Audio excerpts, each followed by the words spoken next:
नमस्कार मित्रांनो, आपलं सोलफुल लाईफ या चॅनलवर सहर्ष स्वागत आहे. मित्रांनो, तुम्हालाही तुमच्या शत्रूला काही न बोलता शांतपणे नष्ट करायचं आहे का? मग हा व्हिडिओ फक्त तुमच्यासाठी आहे. कारण आज आपण शिकणार आहोत असे काही मार्ग जे शांत बसून शत्रूला नष्ट करतात. आणि हे मार्ग फक्त परिणामकारक नाहीत, तर मनाला थक्क करणारे आहेत. या काही मार्गांपैकी प्रत्येक खूप महत्त्वाचा आहे.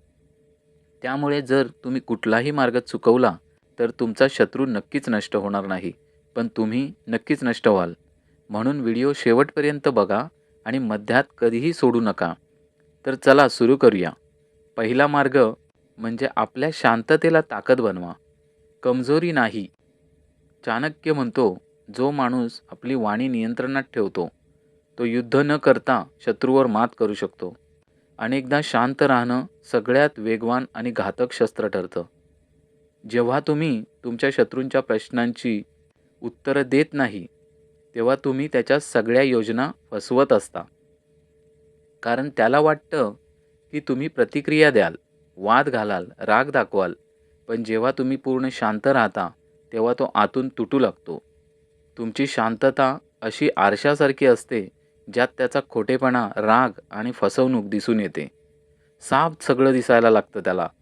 त्याला वाटतं त्याच्या धूर्तपणाचा काहीच फायदा होत नाहीये आणि तेच त्याला आतून खायला लागतं. तो वारंवार तुम्हाला भडकवण्याचा प्रयत्न करतो, पण तुम्ही प्रत्येक वेळी शांतपणे आणि हसून उत्तर दिलात, तर तो अस्वस्थ होऊ लागतो. हीच अस्वस्थता त्याच्या नाशाची सुरुवात असते. शांतता आणखी प्रभावी होते, जेव्हा तुम्ही कृतीत ते करून दाखवता. काहीही न बोलल्याशिवाय स्वतःला अधिक चांगलं बनवत राहा. तुमच्या आयुष्यात प्रगती करा. तुमच्या कामात आणखी चमक आणा. जेव्हा तुमचे यश त्याच्या अपयशाचं प्रतिबिंब दाखवायला लागेल, तेव्हा तो स्वतःला हरवू लागेल.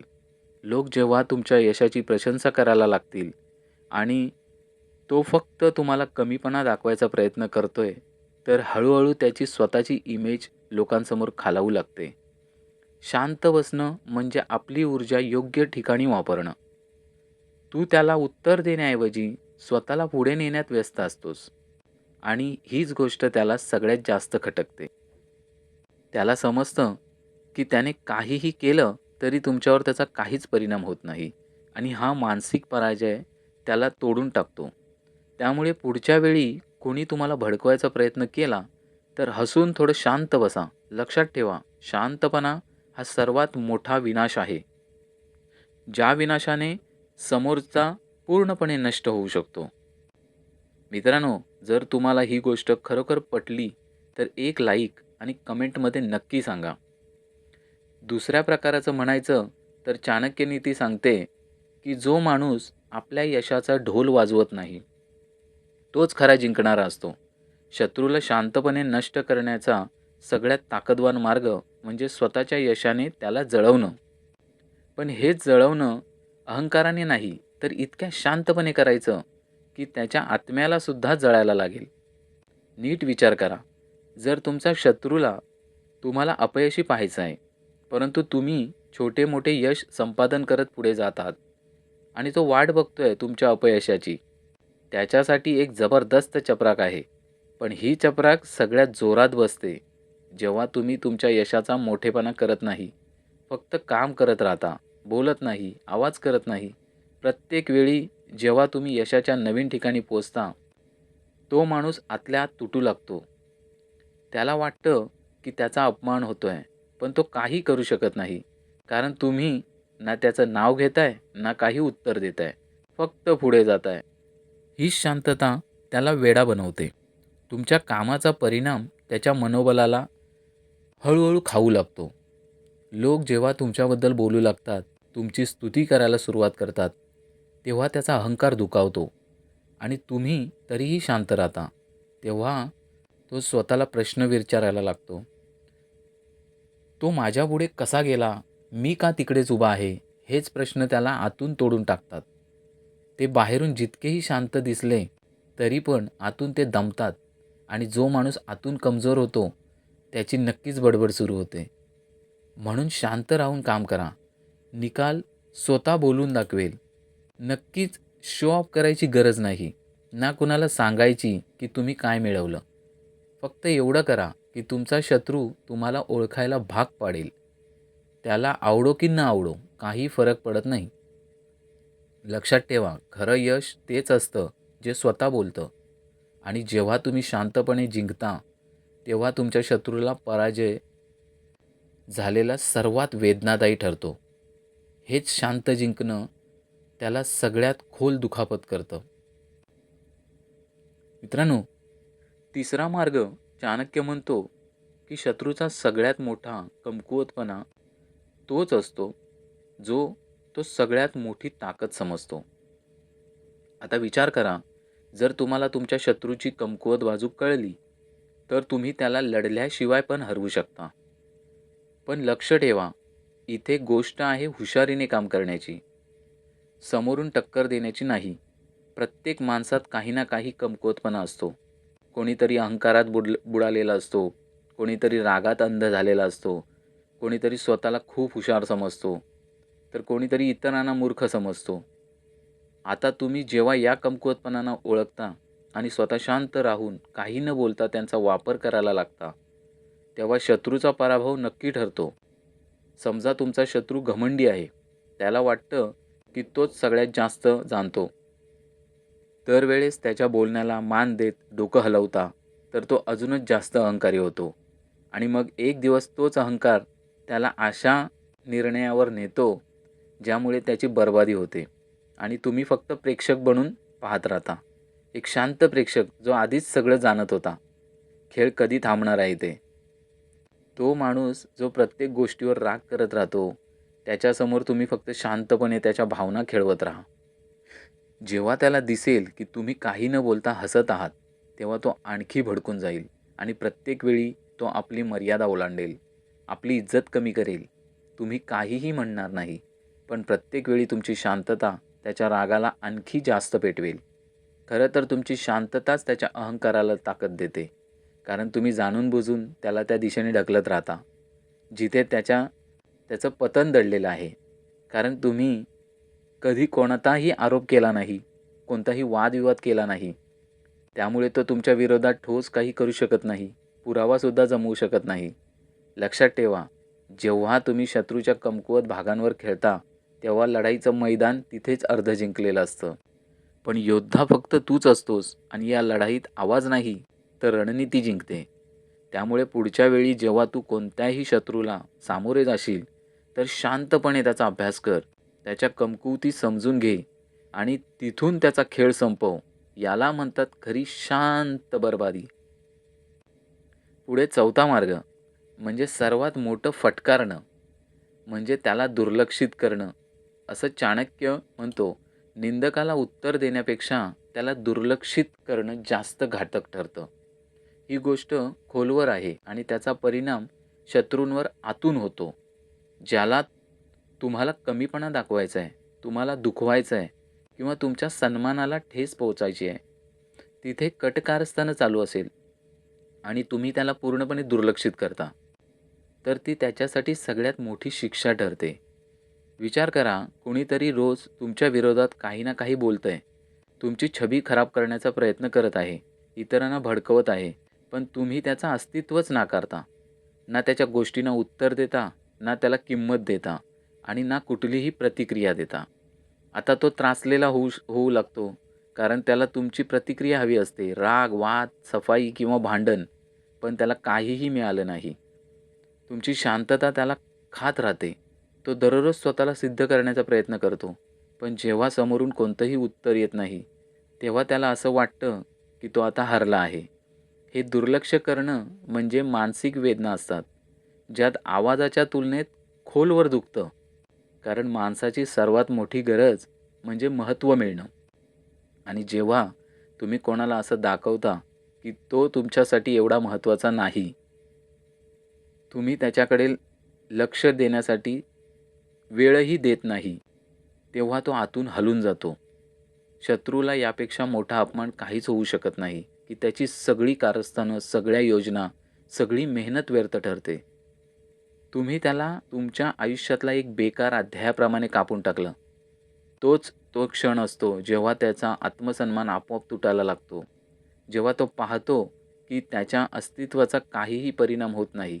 ना तुमच्या यशावर, ना तुमच्या आनंदावर, ना तुमच्या निर्णयावर. तेव्हा तो मानसिकदृष्ट्या हारतो. आणि जो माणूस मानसिकदृष्ट्या हारतो, त्याचं पतन निश्चितच असतं. त्यामुळे पुढच्या वेळी जर कोणी तुम्हाला कमीपणा दाखवायचा प्रयत्न केला, तर सर्वात जबरदस्त उत्तर म्हणजे कुठलंही उत्तर देऊ नये.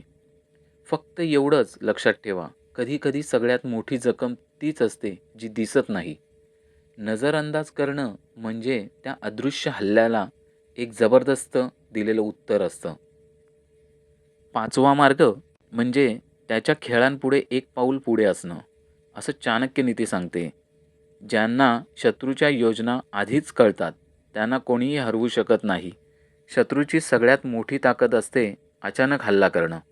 पण जेव्हा तुम्ही त्याच्या खेळांना ओळखायला लागता, जेव्हा तुम्ही दरवेळी एक पाऊल पुढे असता, तेव्हा त्याची योजना बेकार होते आणि हेच त्याच्या नाशाचं सर्वात शांत पण घातक मार्ग बनतं. आता हे कसं होईल? पहिलं पाऊल आहे लक्ष देणं. तुम्हाला तुमच्या शत्रूच्या प्रत्येक हालचालीवर, प्रत्येक शब्दावर, प्रत्येक निर्णयावर लक्ष ठेवावं लागेल. खूप नीट बघायला हवं. तो कोणाशी बोलतोय? काय पसरवत आहे? कुठे-कुठे तुमची इमेज खराब करायची चेष्टा करतोय? हे सगळं तुम्हाला समजून घ्यायचं आहे. न बोलता, न विचारता फक्त समजून घ्या. दुसरं पाऊल म्हणजे तुमच्या प्रतिक्रिया कंट्रोल करणं. जेव्हा तुम्हाला कळतं की शत्रूने तुम्हाला फसवायचं ठरवलं आहे, तेव्हा शांत राहायचं. तो तुम्हाला रागावून टाकू इच्छितोय, तेव्हा तुम्हाला हसायचं आहे. तिसरं पाऊल म्हणजे तुमच्या योजना लपवून ठेवणं. शत्रूची अजून एक कमकुवत बाजू आहे. त्याला सहन होत नाही की काहीही कळत नाही की तुम्ही काय करणार आहात. तर मग फक्त त्याला अंदाज लावू द्या. शांत बसा. चुपचाप पण पूर्ण ताकदीनं आपले ध्येय गाठायला लागा. तुमची शांतता त्याला त्रास देईल. जेव्हा तुम्ही त्याच्या प्रत्येक योजनेआधी तयार असता, तेव्हा त्याचा सगळा प्लॅन आपोआप फेल होतो. तो विचार करतो की त्याने तुम्हाला फटका बसवला, पण काही फरक न दिसल्यावर त्याला वाटतं, तू आधीपासून सगळं जाणत होतास आणि ही भीती त्याची हिंमत तोडते. मग हळू तो स्वतःच्या योजनांवर शंका करायला लागतो. त्याला वाटतं की त्याचा काहीच परिणाम झाला नाही.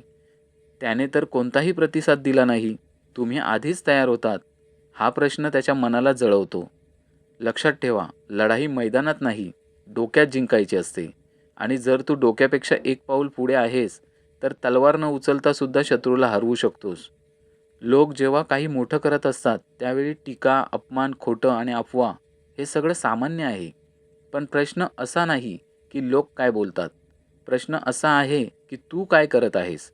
शत्रू कितीही काही म्हणो, कितीही विष टाको, तू एकच गोष्ट कर, इतिहास लिही. इतिहास तेच लोक लिहितात जे आवाज करत नाहीत, जे स्पष्टीकरण देत नाहीत, जे प्रत्येक ठोकर सहन करतात. जेव्हा तुम्ही शांतपणे तुमच्या जगात काहीतरी असं तयार करत असता, ज्याला पुढच्या पिढ्यानपिढ्या लक्षात ठेवतील, तेव्हा तुमचे शत्रू फक्त बडबडत राहतात. तुमचे प्रत्येक पाऊल, प्रत्येक यश त्यांना आतून खाऊन टाकतं. लोक जेव्हा त्यांच्या गप्पा ऐकण्याऐवजी तुमच्या कामाची चर्चा करतात, तेव्हा त्यांना कळतंय की ज्या शब्दांनी त्याला तुम्हाला खाली आणायचं होतं, तेच शब्द त्याला स्वतःच बेपत्ता करून टाकतात. अशी एक वेळ येते की ते स्वतः त्यांच्या म्हणण्यावर लाजून जातात. कारण ज्याला त्यांनी खाली आणायचं ठरवलं होतं, तोच आज उंचावर आहे. ज्याला त्यांनी कमजोर समजलं, तोच आता उदाहरण बनला आहे.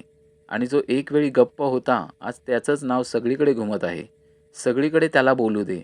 तू फक्त तुझी गोष्ट लिहित राहा. तुझ्या स्वप्नांची इमारत उभी कर. तुझ्या मनातील विचार प्रत्यक्षात आण. जेव्हा तुझे कर्म बोलतील, तेव्हा त्यांचा आवाज आपोआप गप्प होईल. मग तुला बोलायची गरजच नाही. तुझा इतिहासच त्यांना उत्तर देईल.